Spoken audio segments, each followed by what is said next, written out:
Hi everyone, Tony Tonkin here from the Child Protection Party. Glad you could be with me for this particular discussion. As I say about every time I do a Facebook feed, I believe every discussion that we have is an important one, and I hope that you find this just as informative. And this is an opportunity for you to talk to us about an issue which is something that concerns all of us, and which certainly is in the media and is something most people are talking about right at this particular point of time, and that is, should children be vaccinated? Now, we are very much aware that this is a view which has diametrically opposed views, and that perhaps you'll find Avery and my views a little bit different to yours, or you might find that you're agreeing with us. This is not about having a go at anybody. It's not about intensifying this discussion to a point whereby we're calling each other names or whatever. It's simply about having a discussion. We want to know what you think. We want to let you know what we think. We don't have to agree on it at all. But let's have a reasonable discussion about all of this. So I'd just like to welcome on board my mate Avery. Hey, buddy. Hey, Tony. How are you? I'm pretty good. Much better for seeing you, of course. We haven't had a joint live feed for a while, have we? Really? No, we haven't. Things have not been too good for me just recently, and I've basically up in here not been feeling up to doing the live feeds, but this is an important one, so I definitely want to get involved in this one. And I certainly need to let you know that you're being greatly missed as well. I wanted to kick off by, now you've got some things that we need to talk about in relation to this, which are the ideas that you want to present. I've got some thoughts about what I want to present, but I wanted to kick off about kind of where we are around vaccinating kids right at this moment. So in order to do that, I'm trying to figure out where I've got it. I've got this particular, I've just got to straighten this out a little bit so people can see it. So this is my, pardon me, this is my mate Scotty, who's, everybody's mate. Oh boy. Anyway, so he's saying that children aged 12 to 15 are set to receive Pfizer vaccine within weeks. They go on further to say, so this is in the Advertiser, Murdoch Press, who can trust them, but nevertheless, that's where we get some of our information. I guess some of it is factual. South Australian children aged between 12 and 15 will be able to get a COVID-19 vaccination within weeks. Prime Minister Scott Morrison on Thursday declared the rollout would be extended to children at that age group, while Premier Stephen Marshall said a statewide expansion likely was weeks away. Either way, Avery, we are going to get kids are going to be vaccinated, and I just so I'll give my views around this. I know you want to talk about measles and polio and stuff, but how about if we just go to you and you can kick off the discussion, and I'll have a look to see who we've got on our Facebook page. Okay. Very first thing is I'm fully vaccinated against COVID. I think that everybody should, everybody who's eligible should get that vaccine. I think that those, this might be a bit contentious, when people choose not to, they are, no, I'll put it this way, a good reason, apart from protecting yourself, is that there are people in our society who, for no fault of their own, cannot have it. That little kid with the leukemia, that kid with some other disease that affects their immune system, or where their immune system is depressed, if they can't have the vaccine. So if we get sufficient people immunized against COVID, we'll reach what they call herd immunity, which means that the chances of that kid with leukemia, that kid with whatever other disease that suppress their immune system, we are protecting them by having the vaccine which protects ourselves. Over to you.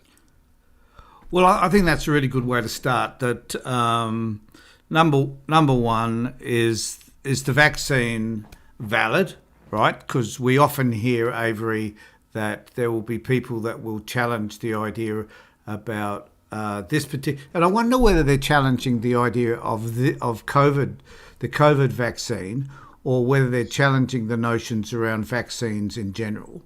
And I'd like to ask a lot of this. If you are online and you do have an alternate view to being vaccinated, I wonder whether you could just tell us honestly whether or not you yourself have been vaccinated in the past. Whether as a child you were vaccinated, what is it that you were vaccinated against, and what are your objections to being vaccinated here on this particular occasion against COVID? And Avery, what do you think are the main reasons why? I've actually got an article on them here somewhere. If I can just bear with for a minute while I so there's this one. I'd just like to bring this up, which is the reasons why people choose not to be vaccinated. So we'll just run through some of these, and I think probably some of these are reasonable reasons, so I'm not going to dispute that. My child may have localised swelling where they received the injection, have a non-infectious rash, have mild cold and flu-like symptoms, or have a fever 7 to 12 days after the vaccination. These are talking about vaccinations generally, not necessarily about COVID. My child may be one in 1 million children who experience a serious complication such as severe allergic reaction and encephalitis. And if my child experiences a severe complication, I may feel guilty or responsible because I had them vaccinated. I think that's a reasonable response. If I choose to vaccinate my child, I may feel uncomfortable. Uncomfortable if my friends, family, and members in my community strongly disagree with my choice. I thought that was an interesting one. And any other reason for not having your child vaccinated with MMR that has not been listed? So list as many as you like. What are your reasons? That 1 second from the bottom there. If I choose to vaccinate, I may feel uncomfortable if my friends, family, or members in my community strongly disagree with my choice. Tough luck to those members of the family and community that disagree. It's your choice, not theirs. Yep.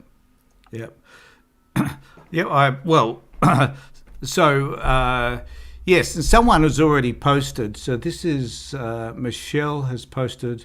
Sorry to say, that's all right, Michelle. You don't have to apologise for making a comment. But check out what's happening in Israel now. Hospitals are full of very ill people who have had both jabs, and the latest medical advice now is that the vaccinated should be isolating themselves because they are a bigger risk now. Too many mixed messages. And I think this raises another question, I think, too, is to be honest, I haven't heard of that before. So clearly I'm not watching enough YouTube or listening to enough right-wing media. But and I guess that's a that's a reasonable statement to say that they're picking up messages from somewhere else that's saying that in Israel. So Israel has been largely vaccinated. I don't know what the percentage is. I guess, Avery, you can slip onto Chrome and find out.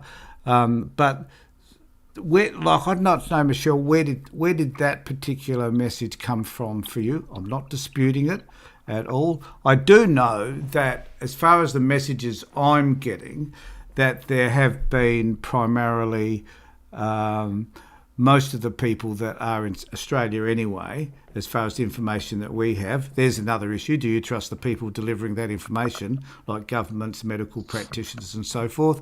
But most of the people, over 90% of the people that are infected are not vaccinated. And I don't think that they're saying that people don't become infected with the virus because they are vaccinated. It just cuts down on the perhaps the possibility of getting the virus and about hospitalisation, and also cuts down on the possibility of long-term illness as a result, and also death.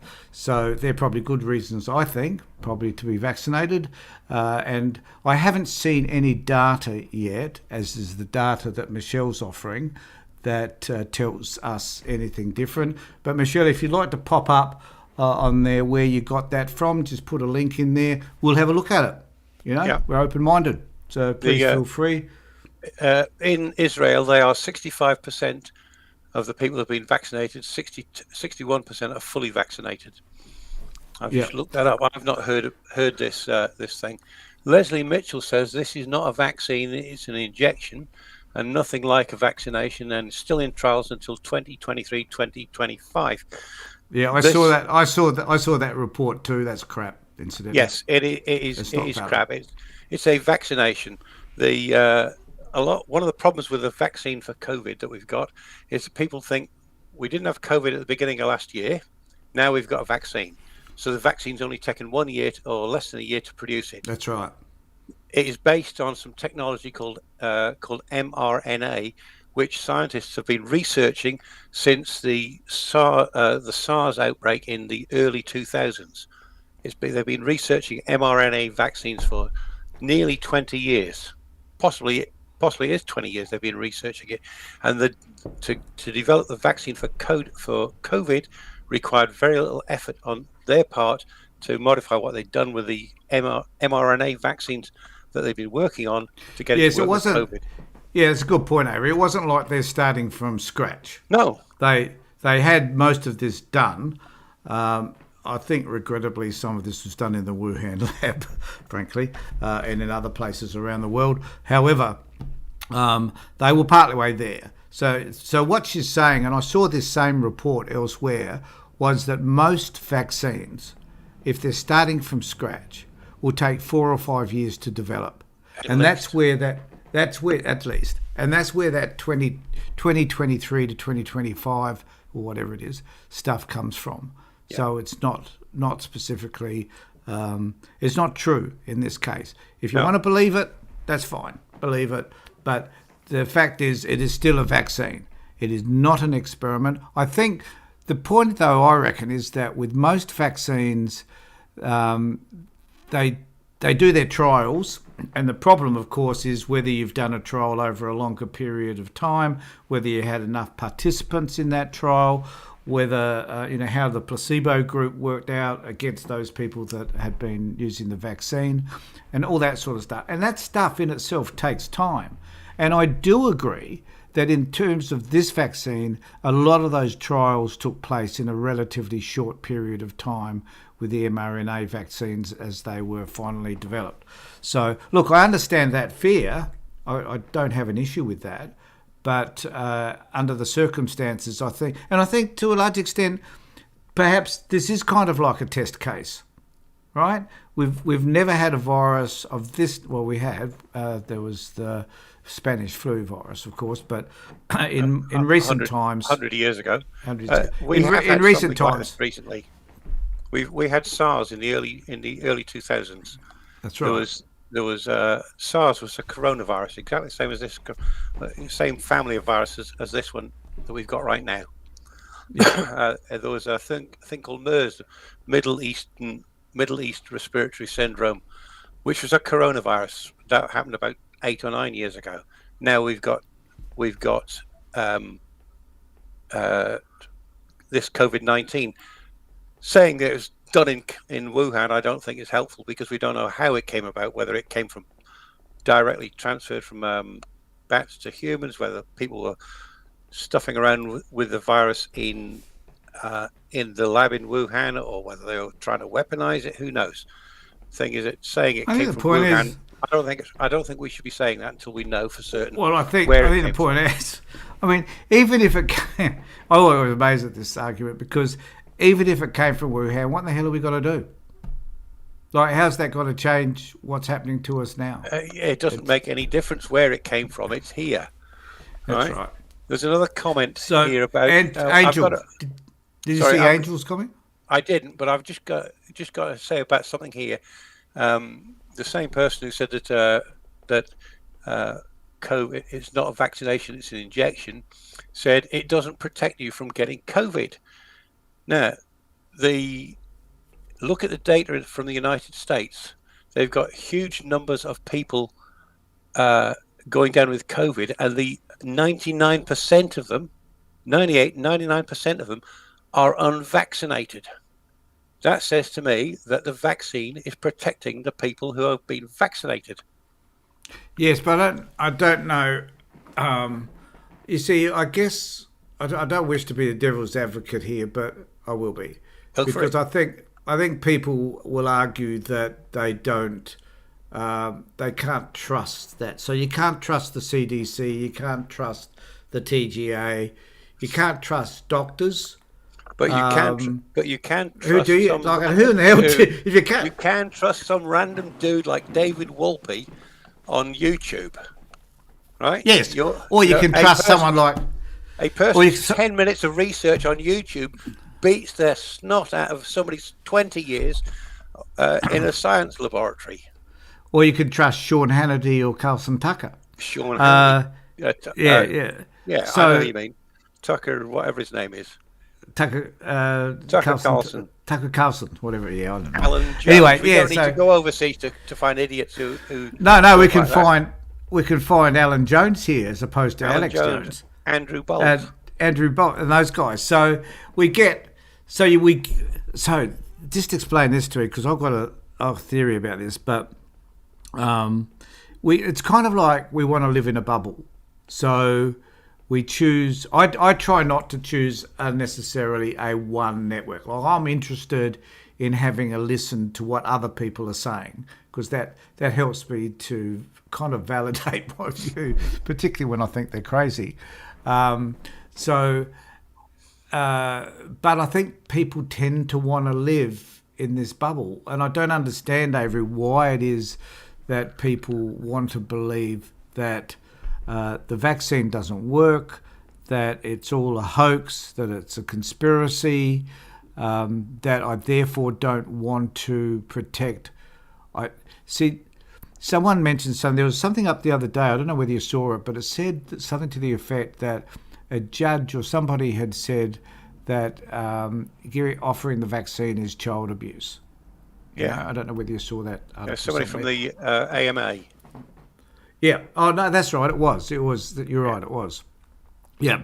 So someone said that it was child abuse. I wonder whether if you're in a family where some members of your family have got COVID, and you choose not to have children who are eligible for vaccination, choose to have them not vaccinated, is that child abuse? Because there are actually in Australia at this particular point in time, if your kids haven't been immunised against measles or chickenpox or both, then they can't go to childcare centres. Yeah. So there are mandatory requirements for immunisations at this time. Does that mean that these people who are objecting don't send their kids to, if they've got young kids, they don't send them to daycare centres? Well, it means that they can't.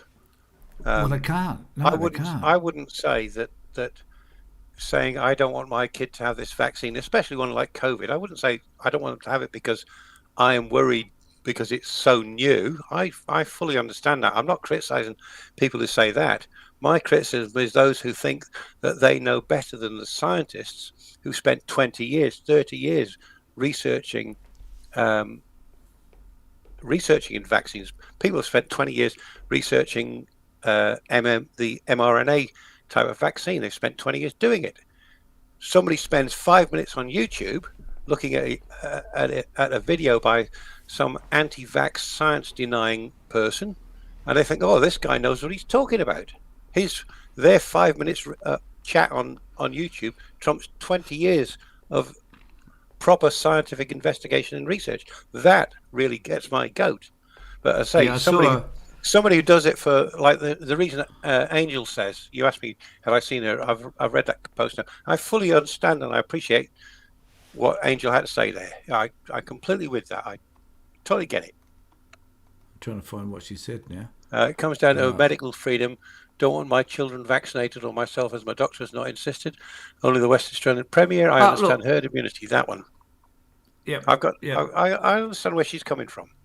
She's not saying I'm not going to take it because it's got chemicals in it. I'm not going to take it because it's brand new. Is this Angela you're talking about?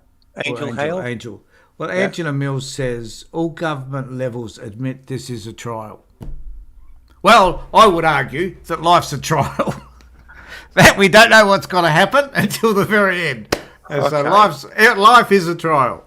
But I guess when you try something new for the first time, it's always a trial, isn't it? Yeah, I would. you say you'd argue that it's a trial, or government ministers are saying it's a trial. How many of them are medical professionals? Well, there are a They're few, not. but They're, they may there's, not there's be. the odd They may one, not be specialists. They may right? not be specialists in this area, though. Avery. ScoMo is not an epidemiologist. He's just a person who goes to a church and happy clappy type of church, and he's Don't go. I agree with you, I'm but going don't to go I'm going to there. go down one path in a few minutes. Not that one though. But ScoMo's not a medical professional. He's not a scientist, right? Is he a professional of any nature or character? I've got no idea. No, I'm a bit confused. I think there might be 2 or 3 of the government spokespeople that are not medical professionals. That are medical professionals. I don't mean the what do you call it? The health minister. Whoever's health minister may be a medical professional, but you get ScoMo coming out and saying, "Oh, this is okay. It's a trial." Somebody else comes out and says it's a trial. They don't know. They're sort of talk lines. They're what do they call it? It's a soundbite. They're not talking from a depth of knowledge, from having studied the topic for 10, 20, 30 years. But I guess the other thing too is, if it is, let's say it is a trial, right? Yeah. Isn't it better to try something that has also been supported by research and everything else that goes with that, and had it peer reviewed and had the experts look at it and all that sort of stuff? So even though it's done all those things, we can still say it's a trial, right? But isn't it better to have this trial? And if people, like I saw a post earlier today which was saying that most of the people that were vaccinated are the ones dying in hospital. Well, we just know that's not true. Yeah. If people that were being vaccinated were actually dying in hospital, we would know about it, because there's plenty of news outlets that would love to get that story if it was a real one. So we clearly know that that's not happening. And if it's because it is only new, I guess we don't know what the stats are going to tell us either. So we don't know how many people who are vaccinated will become ill. We don't know how many people are going to die. We don't know necessarily either about how much of the vaccine we have to distribute to others. So how much, not the vaccine, how much of the COVID do we have? So do we have less COVID when we're vaccinated? Is it easily spread? Whatever. So I guess there's lots of questions we don't know. I've got a question that I'd like to ask as well. The question is to all those people that say we shouldn't use this until it's fully tested. Let's say we waited the 6, 7, 8, 10 years it normally takes to produce a vaccine, right, before we then issue it and start immunizing everybody with this vaccine. So nobody's had a vaccine at all, apart from those that stick their hand up to volunteer to take part in clinical trials. They're the only people. Yep. How many deaths are people prepared to accept to get that level of testing done? And no, I always carry it further. Would you be prepared to give up your life or the life of one of your family members for the sake of that test? Like, are you prepared to put yourself at risk to prove or disprove the vaccine? And I think many people would be, and let's face it, tests before it even gets to the testing stage, they've done lots of other stuff before that. Testing it on animals and a lot of other stuff before it gets to the human part of that test. With the Pfizer vaccine, Pfizer had, I think it was 30 or 40,000 people stuck their hand up and said, "Yeah, you can test it on me." Half of them got a placebo, and half got the vaccine. And I just tip my hat to them. Really brave people, right? But I still ask that question: how many deaths are people prepared to accept to take the 5, 6, 8, 10 years it it's taken to produce vaccines like we've done in the past. Yeah, and Tracey, just want to come to something that Tracey has said here. I have heard many people saying that the government have suppression orders preventing family from disclosing children are dying. Okay, first I've heard of that. So I want to know, who has told you that, Tracey? Can you just offer us with a few details about where you've heard that so we can validate your source? And the community is outraged, but if it has me scratching my head why no one has stopped it and said anything about the legislation that prevents disclosure of info regarding kids in out-of-home care. Kids are dying in care. Yeah, I saw something, Avery, the other day which was rather disturbing. Someone had said that in, I think it was Queensland, that the government was using, this is untrue, incidentally, so I don't know where in the hell they got this shit from, but they were saying that out-of-home kids were being tested with COVID with the vaccine, and they were dying. No, that is not true. That's a load of crap. Yep. And if you can find a way to prevent me with that information, I'd take it to the Prime Minister or someone else and we'd sort it out. But it ain't happening. Yep. You know? It's another... If you were to look to where that came from, it's going to be from somebody like David Wolpe. He's or Andrew Wakefield, who's a person that I think should spend the rest of his pathetic life in prison, because he is responsible for saying, he's the guy that came out in the 1990s saying that vaccines caused autism, and it put an awful lot of people off the of getting their kids vaccinated. And it turned out, it was discovered a few years after he'd published it, that he fudged his figures in the paper that he published in the Lancet. He'd made certain really egregious errors that should have been picked up by the people who did the peer review. So they've got some level of blame to take. But the worst thing about it was that he stood to gain something like 40 or 45 million pounds from books that he was, or some product that he was going to sell to do with this autism being caused by vaccines. Oh yeah, he was. I know who you're talking about. He was the guy, Jeremy Wakefield, and he was barred. He was he was struck off the. No, he lost his professorship. He lost his professorship because, but he was a medical doctor.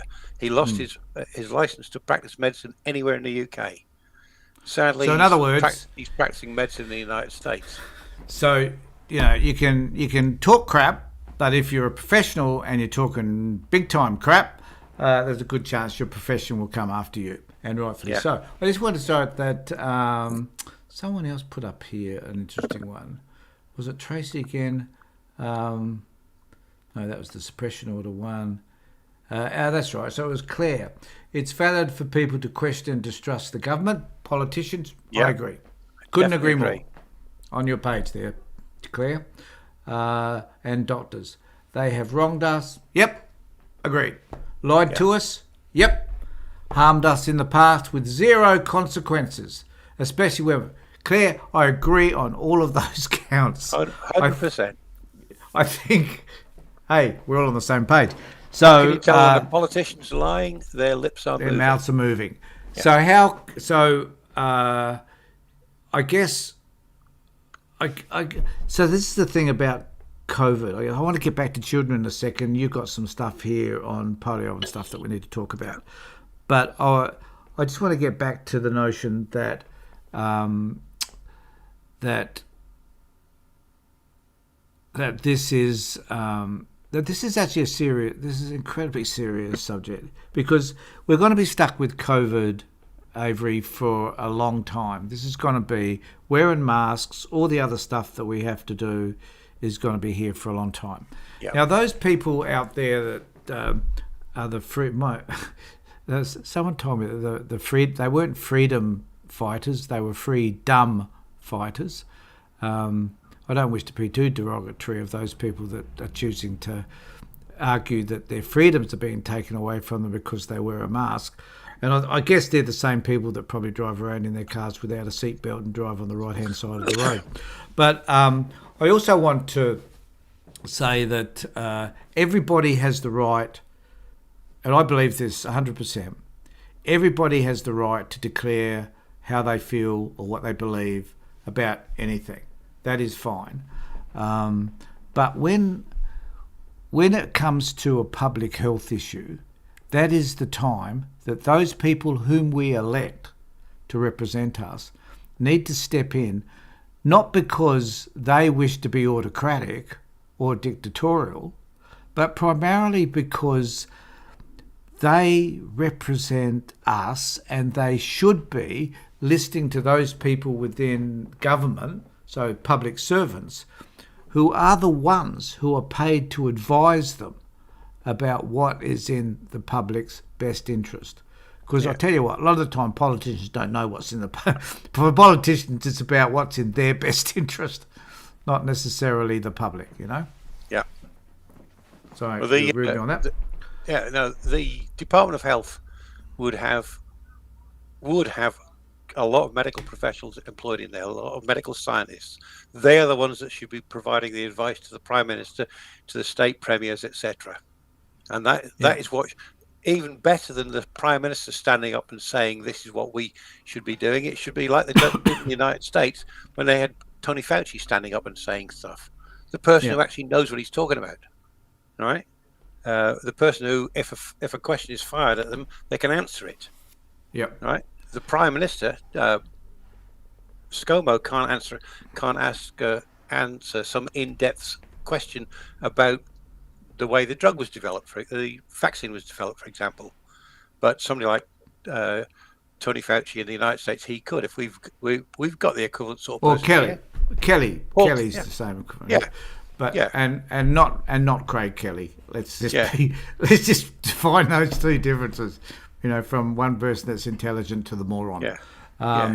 But so Tracey also says if the portion are 70% vaccinated, then how can the unvaccinated do them harm?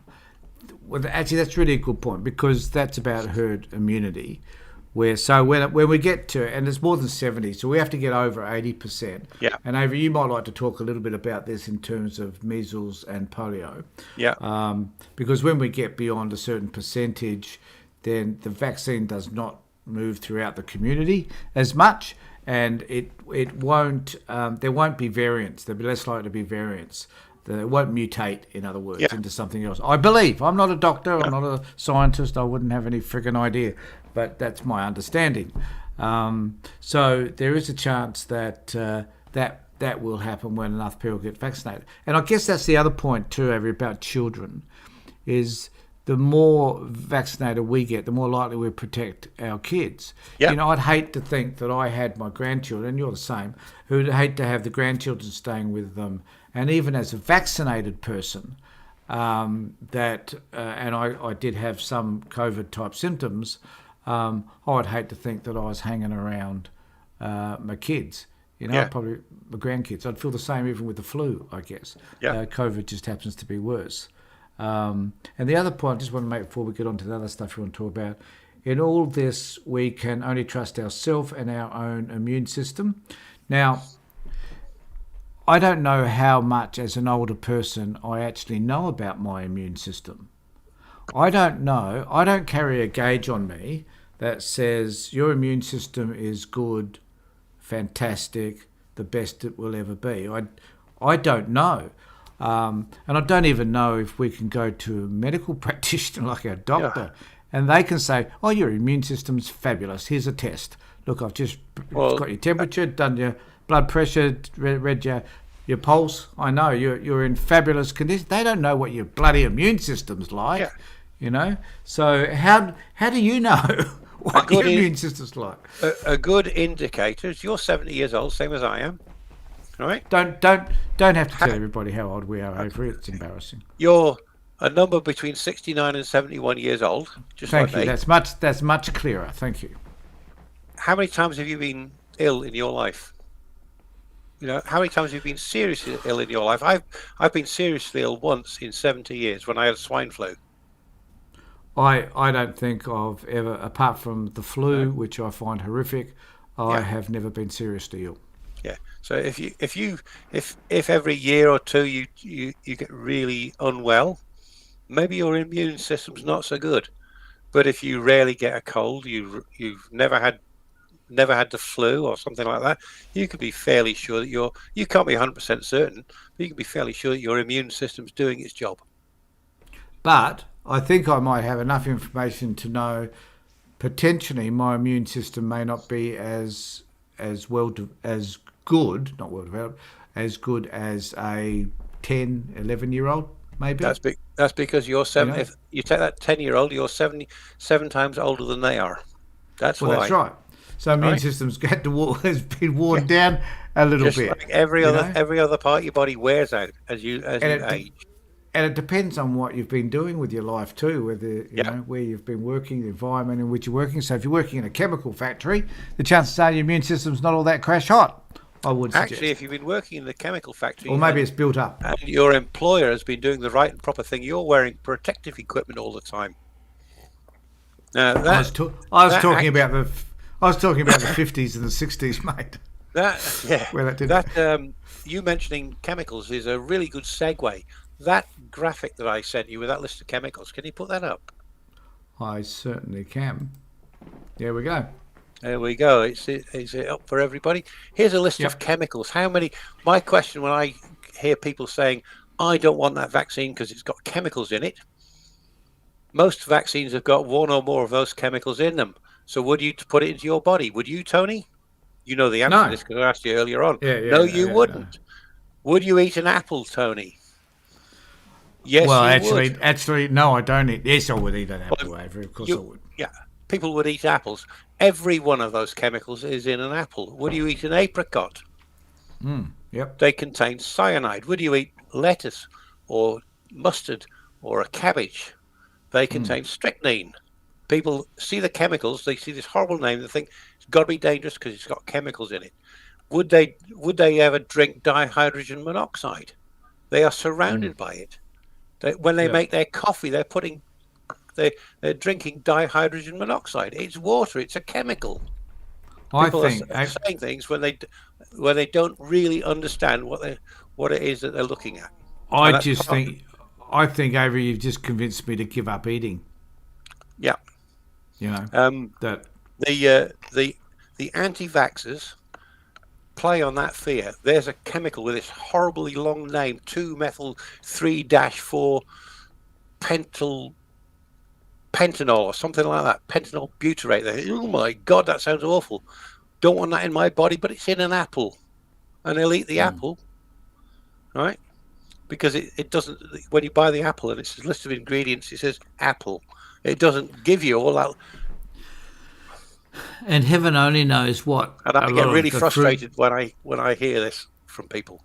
And when and we'd pick up an apple or a banana or something. Probably not a banana so much, but something where we can eat the outside of it, and we forget about what it's been sprayed with.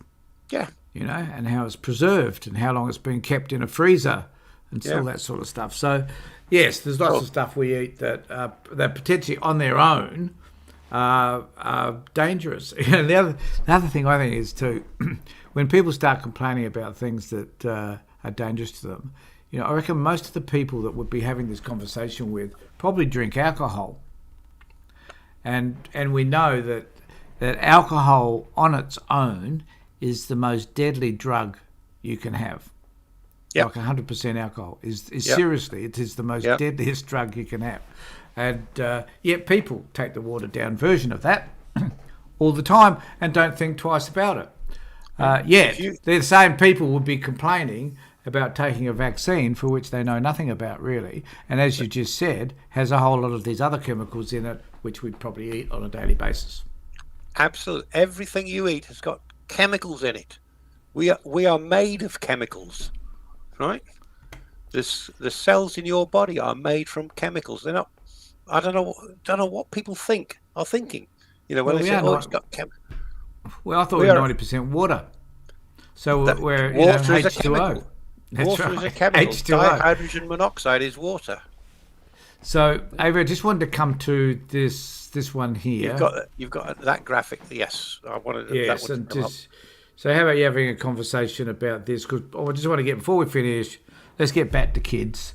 Yeah, And back to what's kids. happening for them. This graphic that's up now to me says 100% why we should be vaccinating our children. That little girl on the left has got measles, right? Measles kills children, right? That girl, that photograph that I found today, the girl in the photograph, the girl is naked, and she is. You look at her shoulders there; her entire body looks like that.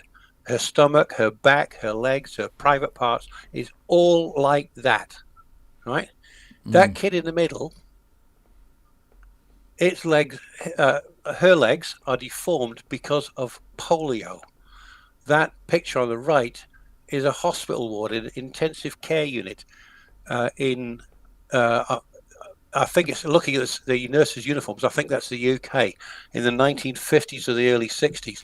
Yeah, I have children, seen pictures. I've seen pictures of the Royal Children's Hospital in Adelaide. Yeah, Similar pictures to that back in the 40s and 50s. Yeah.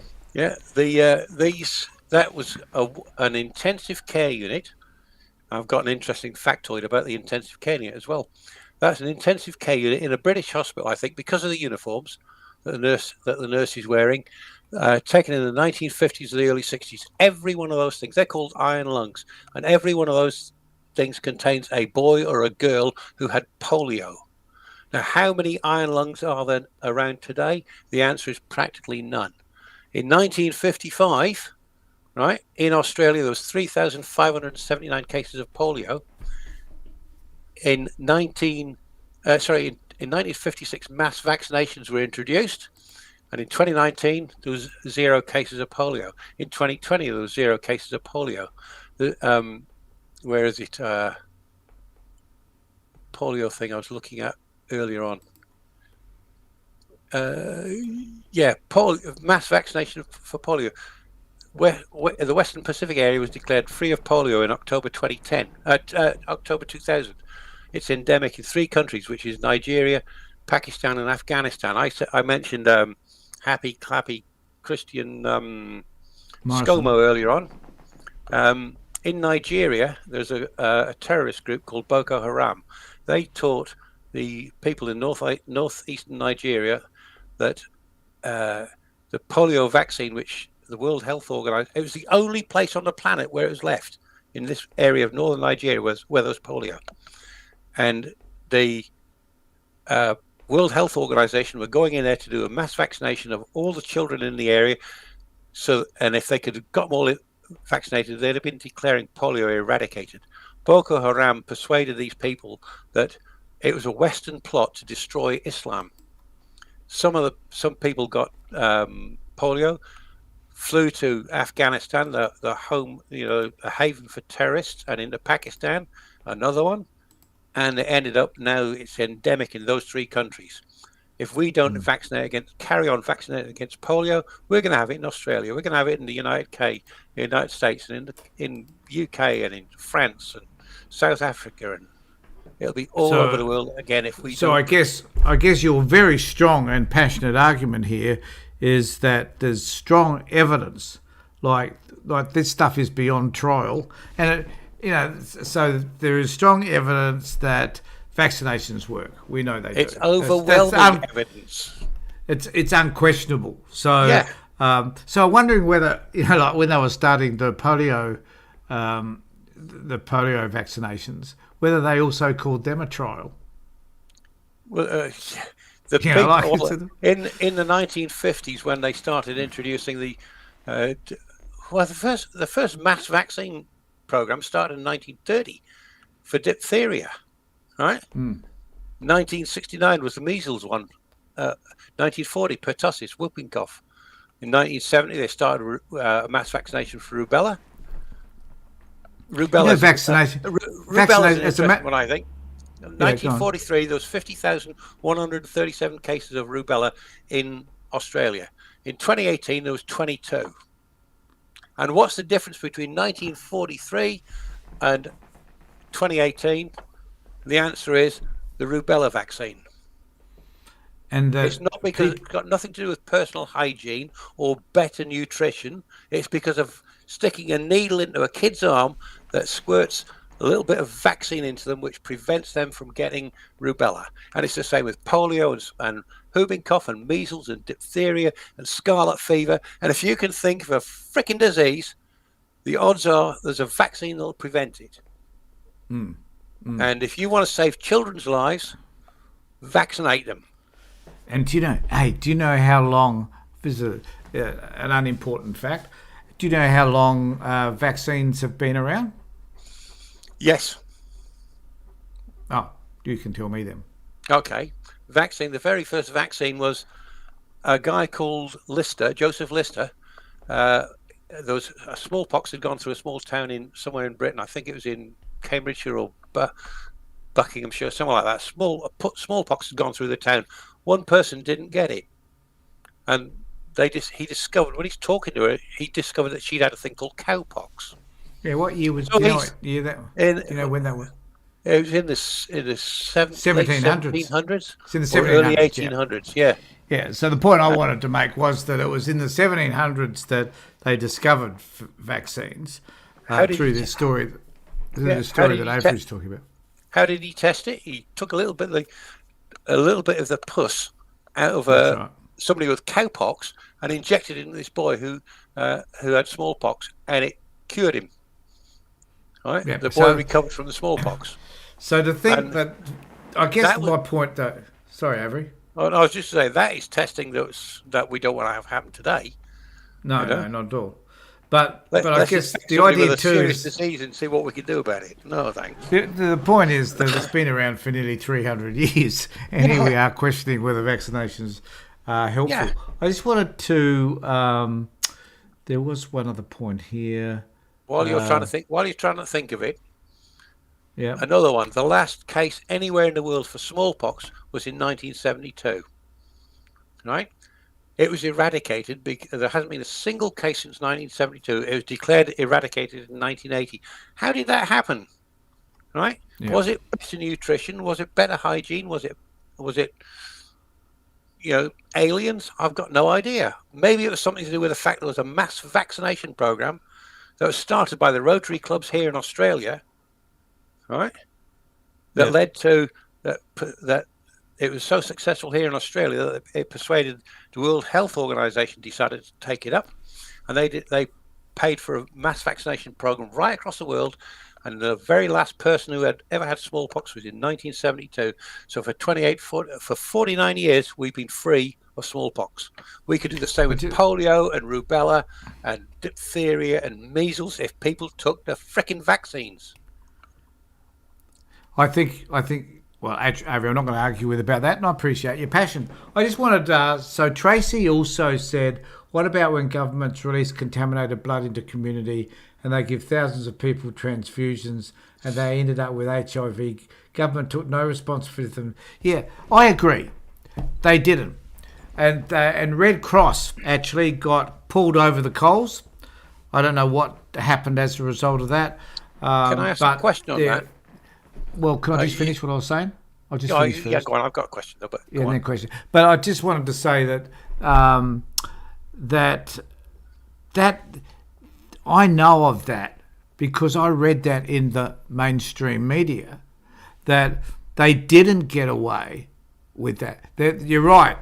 You're right, Trace. There were not the appropriate consequences for that, and people did die of AIDS as a result. I understand all of that. But it wasn't a secret. So this idea that somehow there's this secret cabal of scientists doing all this stuff on children, whatever they're doing it on, is just garbage. Because at the end of the day, when the government fucks up, somebody somewhere finds out about it and release it to the mainstream media. Yeah. And the mainstream media grab hold of it like they've never had anything so exciting in their life as this breaking story, and they will break it. This stuff does not stay undercover. Go, Avery. My question was: did the government release it knowing it was contaminated, or did they release it and then they found out it was contaminated, and then they did fuck all about it? My understanding was that they found out that it was contaminated. So they didn't release it knowing it was contaminated. No, they just found out it was contaminated. Yeah. They didn't. No, that's crap. And the fact that they, that's not what Tracey was saying. Yeah, no, this is conspiracy. They did it deliberately. No. They did. It was contaminated by people not being able to screen blood that the Red Cross were getting. Yeah. That was the issue. I can remember that from a long time ago. That's the advantages of being in my early 30s. Yeah. So what can I say? We had the same thing happening I was living in the UK when all that happened. Here in Australia, it happened exactly the same thing happened in the UK. There was happening in the US. Blood products were released. It turned out that they were contaminated. In the UK, there were people lost their jobs for it because of doing it. The people that authorised it. Here, I don't know what happened, but from what you're saying and from what Tracey's saying, that they basically got away with it. There wasn't too much in the way of consequences by the sound of things. Yeah. And I just want to acknowledge what Janice has said too. And Janice, I get that too. So Mum gave us the flu jab growing up. I've given myself and the boys the flu jab. If we were in for a long cold winter, I've given it to my granddaughter because she was born with fluid on her lungs to get her through winter. Last flu jab was 3 years ago. I got really sick first time, so I haven't had one since. And I think people do have reactions. Everybody, I've never had, okay, now, when I was growing up, I didn't have any injections at all because my parents had a certain religious belief that didn't allow us to go to doctors and stuff. So, but everybody else around me, when I went to school, I can remember at 6 and 7, everybody going and getting their jabs, and me thinking it was great. I didn't get a needle in my arm. It was good, and all the kids came back crying and everything. So I was protected. What protected me from getting... So either two things happened to me. Either I was very lucky, I didn't get anything serious, or those people that had been injected, because you had to, unless you had an exemption, which was a religious exemption at the time or a medical exemption, you had to. It was mandated to go and get the measles jab. So, and I do understand, Janice, that there are exceptions to every rule, and that sometimes people, maybe at different stages in their life too, may respond differently to vaccinations. I have never had an adverse reaction to the COVID vaccination, to the anesthesia, what's the other one? AstraZeneca. AstraZeneca. I haven't had any reaction to that whatsoever, and I've had my 2 jabs. But my wife had a bit of a reaction to it. Yeah. And I think that you did too with Sash, didn't you? She had a different reaction I had no reaction whatsoever. I didn't even know he'd stuck the needle in my arm twice. Sasha, each time her arm was sore for a few days. You that thing you were saying about when you were a kid, you were protected by herd immunity because all the people around you had it, even though your family wouldn't allow you to have it or see a doctor or whatever. You were protected by herd immunity. With what Janice was saying about not having had a flu vaccine since she had flu a few years ago, I'd never had a flu vaccine until after I got swine flu. I was that ill with swine flu. I said to myself, I thought I was going to die, and I said, never again. I'm going to go for a flu vaccine every year, and every year I've had a flu vaccine, and I don't even know that they've stuck the needle in my arm. I see them doing it. I see the needle go in, no reactions. Talking about reactions to drugs, a little thing that I learned today. I spent about 3 or 4 hours doing a lot of reading today with a polio vaccine, right? The worst symptom is an allergic reaction, right? And it's 1 in 1 million people that happens to. I don't think that should stop us from, because that was one of the reasons that you had in that list of things that, because there's a 1 in 1 million chance that there might be a bad reaction. Well, okay, I'll bet that same person goes and buys a lottery ticket. Yeah, and I just want to, and I just want to say, with regard to Tracey, I'm trying to read, so I'm trying to listen to Avery and read these comments as well, because really appreciate all your comments, everybody. They're fabulous.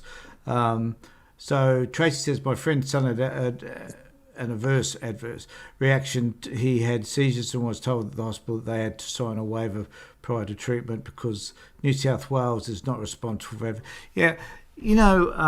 we know that doctors have been exempted from any what's the word, Avery, I'm looking for, from litigation. Any litigation, that's right, any litigation in relation to people's reaction to the virus. Yeah, primarily. I think that's right.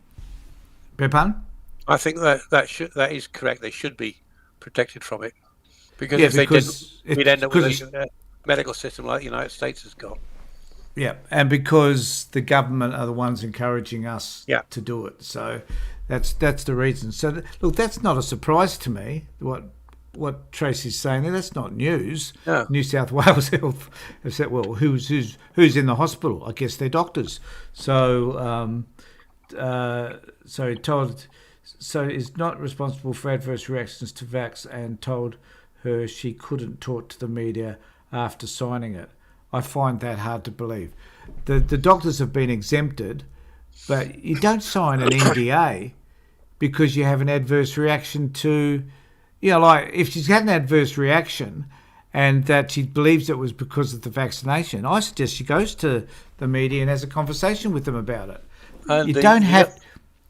Sorry, Avery, but you don't have to be in the front of a camera. You don't have to be named. You don't have to, like, if there were 1,000 people that had adverse reactions to this vaccination, then the media would be onto it like that. You don't have to name everybody.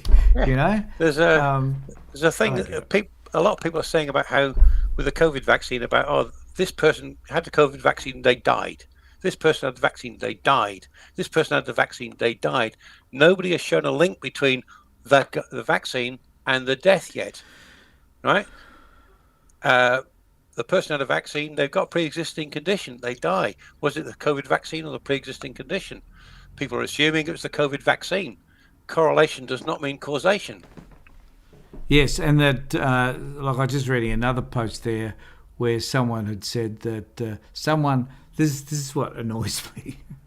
So Avery, if I was to say COVID, I spoke to someone the other day, and they told me that their whole family had a vaccination, and they all died mysteriously in the night.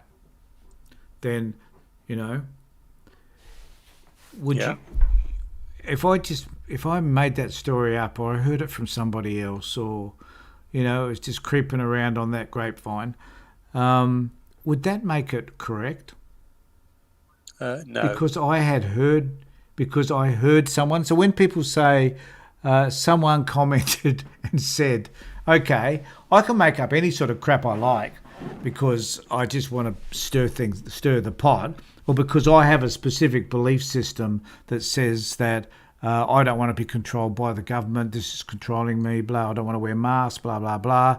So I can make up, or I can listen to whatever crap I like, and then I can express that, and then other people do it, and suddenly it gets momentum, and everybody starts believing it.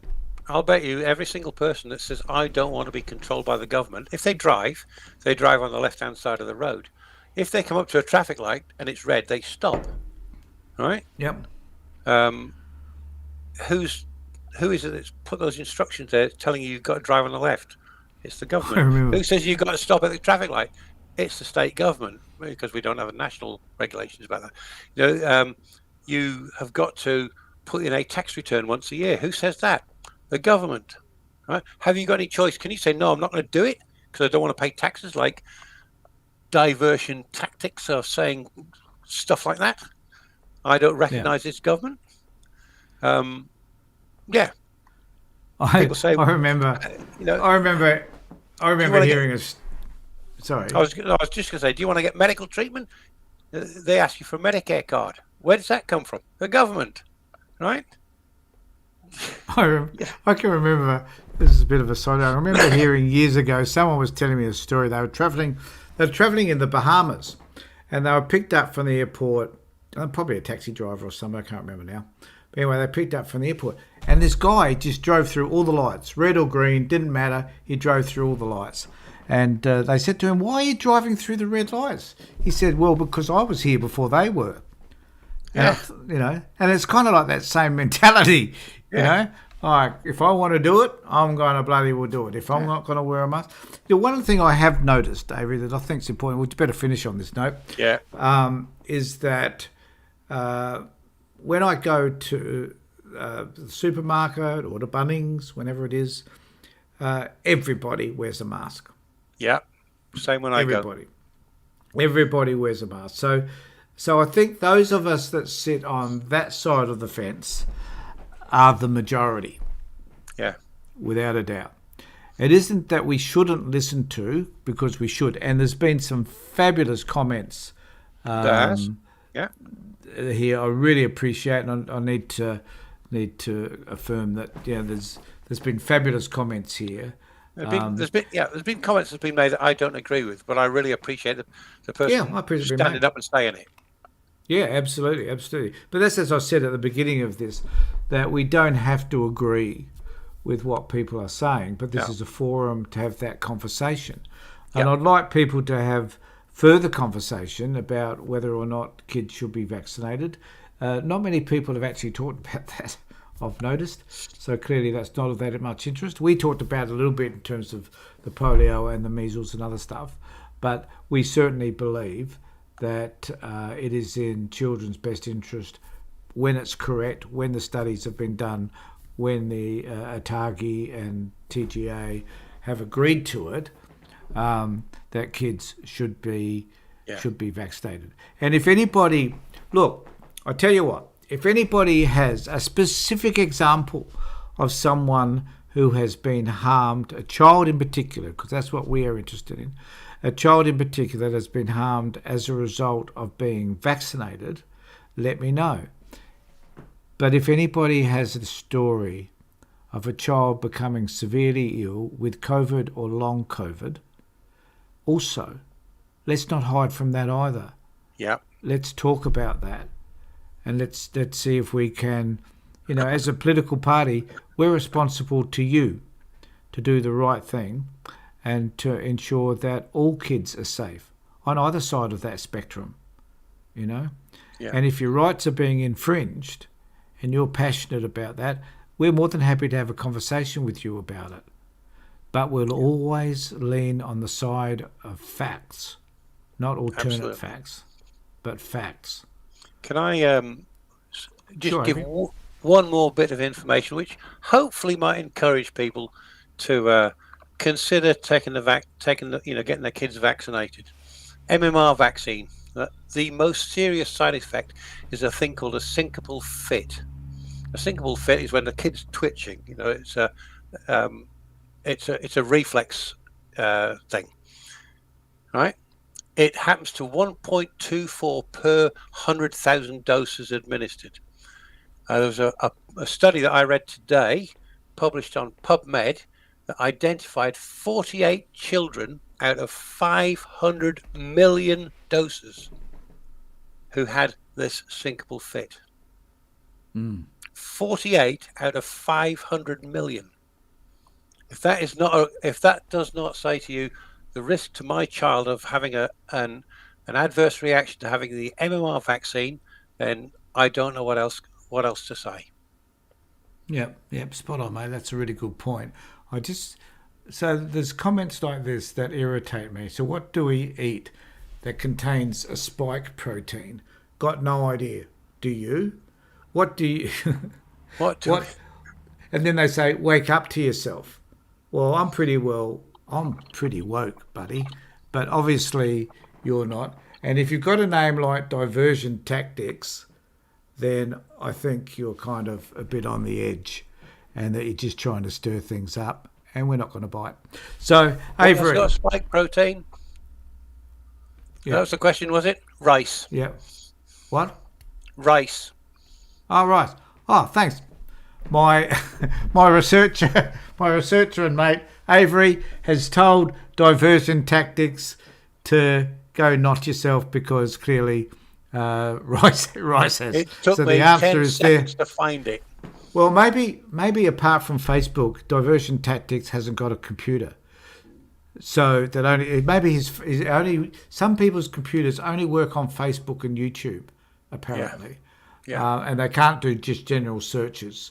So in terms of waking up to yourself, I guess my response to him would be, why don't you wake up to yourself and discover a search engine? There's Avery? I just thought of something else to do with spike proteins. He's Yeah. got an immune system, this guy. His immune system uses spike proteins to protect himself against foreign invaders. Oh, that's right. Yes. That's basic chemistry, is it not? Or Yeah, basic it's biology, basic I guess? biology Immunology. and That's immunology true. and chemistry, which That's I did true. study at university. That's true. So I just wanted to say, Avery, before we go, thanks for being here, mate. Good conversation. Yeah. Had lots of people on board throughout our hour chat. And Yep. if you have any questions or you'd like to have further conversation with us about any of this, please give us a call. And remember that on Wednesday night we have a group. Oh, Avery, just on this issue, do you want to talk about Wednesday night's group? Yeah, sure. On Wednesday night, we're holding a focus group each Wednesday at 7:30 p.m. ACST, where we're going to be talking about a separate topic each week.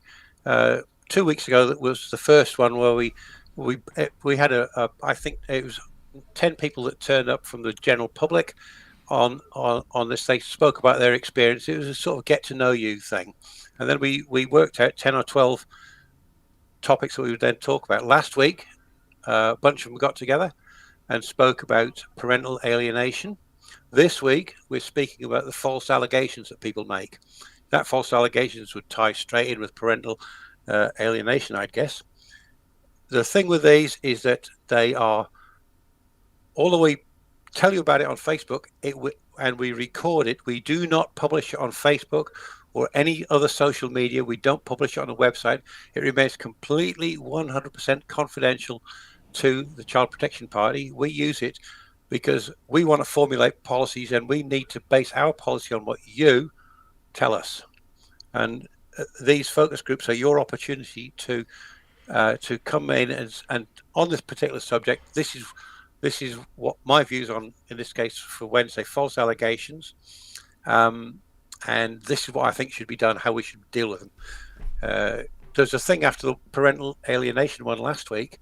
It just happened after I've turned off that, and I decided to watch some stuff on YouTube, and I saw a video on YouTube which I shared up on our Facebook page about a woman in South Dakota, I think it was, who was sentenced to 250 days in prison for false allegations that she made in a parental alienation case. Yeah. So 7:30 ACST. There'll be a link will be shared on Facebook at about 7 p.m. ACST. To join the thing, all you've got to do is click that link. You don't need to download any app or anything like that. It'll just fire up in your browser. It'll ask you for your name, and you put your name. You just type that in, then click join. If you want to be sure of and get a reminder, you can send an email to secretary@childprotection.party. Give me your name, your telephone number, and what I'll do is at 7 p.m. I'll send an SMS to you to say we're going to be starting. Excuse me, we're going to be starting this session shortly. Yeah. So come along. There'll be, I guess, Avery will be there. Myself. I know Clinton, our Vice President, is running part of the session on Wednesday night. But it's also an opportunity for people just to have a conversation about those issues and how they impact you in relation to child protection specifically. Yeah. Do you want to say something else, Avery? Yeah. I was just saying we've got 14 people on the list so far, and we can accommodate more. So numbers are growing, but it's good fun as well. We have a good time. And I just want to say, for those of you that are watching this on YouTube, if we'd like you to subscribe and ring the bell. And if you're watching this on Facebook, we would also like you to share it with others, just to get the Child Protection Party's name out there and let people know what we're doing. So thanks everybody for being with me. Thanks Avery for being with me as well.